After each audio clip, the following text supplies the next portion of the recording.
প্রথমে এই কাবাকে তৈরি করলো ফেরেশতারা, তারপর তৈরি করলো সাইয়েদনা আদম, ওনার হাত লাগলো। সাইয়েদনা নূহ আলাইহিস সালামের সময় এমন প্লাবন হলো, বন্যা, ফ্লাড, ড্রাস্টিক্যালি ফ্লাড, সব ভেঙে চুরে শেষ, কাবাও শেষ।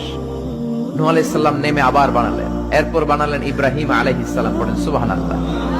আল্লাহ একটা ফ্রেম দিলেন, ইব্রাহিম এতটুকু উঁচু করবা আমার ঘরটাকে, এতটুকু প্রশস্ত করবা, এতটুকু লম্বা করবা। কিন্তু উনি তো এত লম্বা না, এত লম্বা করবে কেমনে? নাগাল পায় না, বানানোর পরে দাঁড়িয়ে আছে, আর উপরের দিকে উঠতে পারে না। আল্লাহ বললেন, don't worry about it, I am sending a beautiful stone from paradise. আমি জান্নাত থেকে একটা স্পেশাল পাথর পাঠিয়ে দিচ্ছি ইব্রাহিম, ওইটার উপরে দাঁড়াও, উপরে উঠতে মন চাইলে উঠে যাবে, নিচে নামতে মন চাইলে নেমে যাবে।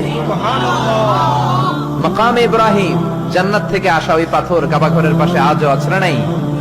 উনি দাঁড়ালেন, উপরে ওঠা দরকার উঠে যেত অটোমেটিক, নিচে নামা দরকার নেমে যেত।